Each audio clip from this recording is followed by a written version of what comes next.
Renuka arts तर्फे आयोजित कथा अभिवाचन स्पर्धेत मी मंजुषा लिमये आपल्या पुढे सादर करीत आहे स्वलिखित कथा गोधडी। प्रेम कोणाचंही कोणावरही असू शकतं। जॉब निमित्त आम्ही सिडनीत स्थायिक झालो। आपला भारत केव्हाच मागे पडला। कोकणातील माझा अजोड आता मनाच्या एका कप्प्यात बंदिस्त झालं होतं।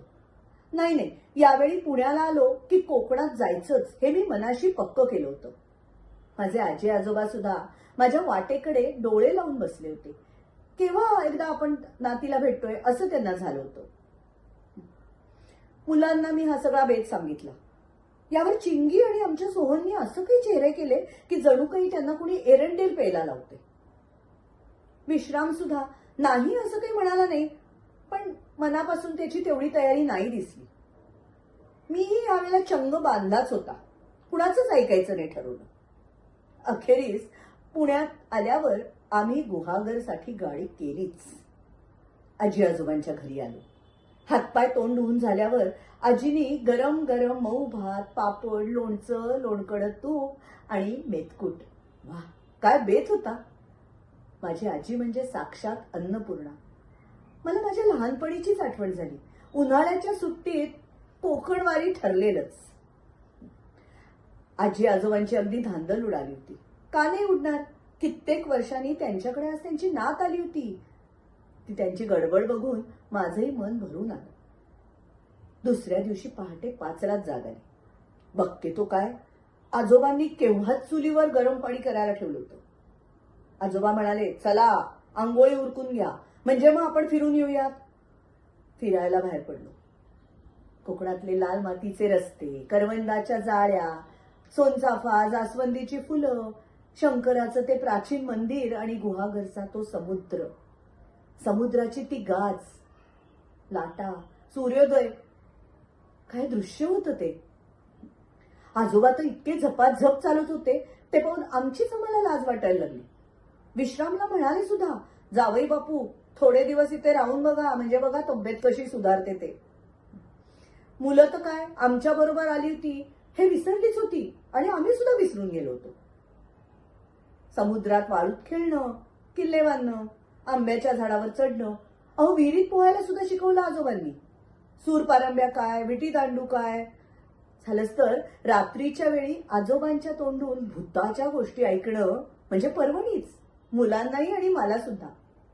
गोष्टी इतक्या रंगायच्या की शेवटी आजी ओरडायची, झोपा ग मेल्यांनो आता।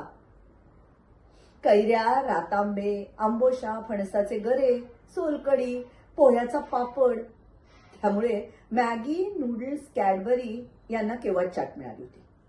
टीव्हीचं तर नाव सुद्धा मुलांनी काढलं नाही या 8 दिवसात, मग मोबाईल तर लांबच राहिला।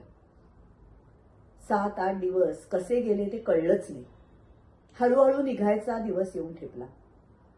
थोडे एक क्षणी कोकणात राहायला तयार न होणारी मुलं आज त्यांचा पाय तिथून निघत नव्हता।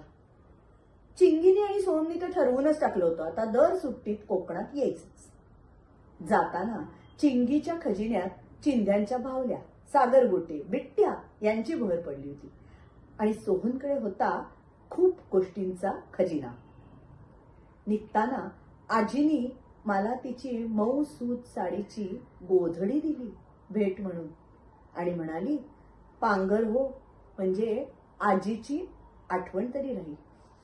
एरवी खूप कडक भाषणारे माझे आजोबा, त्यांच्याही डोळ्याच्या पापण्यांच्या कडा किंचित ओलावल्या त्या, कारण परत एकदा ते दोघे एकटे पडणार होते। परतीसाठी गाडीत बसलो। गाडीत थंडी वाजायला लागली, कारण हवेत जरा गारवा चालला होता। पण ह्यावेळी मात्र माझ्याकडे होती आजीची ती मऊ सूत गोधडी, आजीनी स्वतःच्या हाताने मायेनी शिवलेली। एक एक टाका तिने स्वतः बसून घातला होता, कुणालाही पांघरताना न बोचेल असा। विण तर इतकी घट्ट होती की तिने आजवर जपून ठेवलेली सगळी नाती त्यात सामावून गेली होती। रंगसंगती म्हणजे जणू काही गवत फुलं। त्यांच्याकडे बघून असं वाटलं, हरवले ते गवसले, हरवले ते गवसले, गेलेले क्षण पुन्हा परतले. धन्यवाद.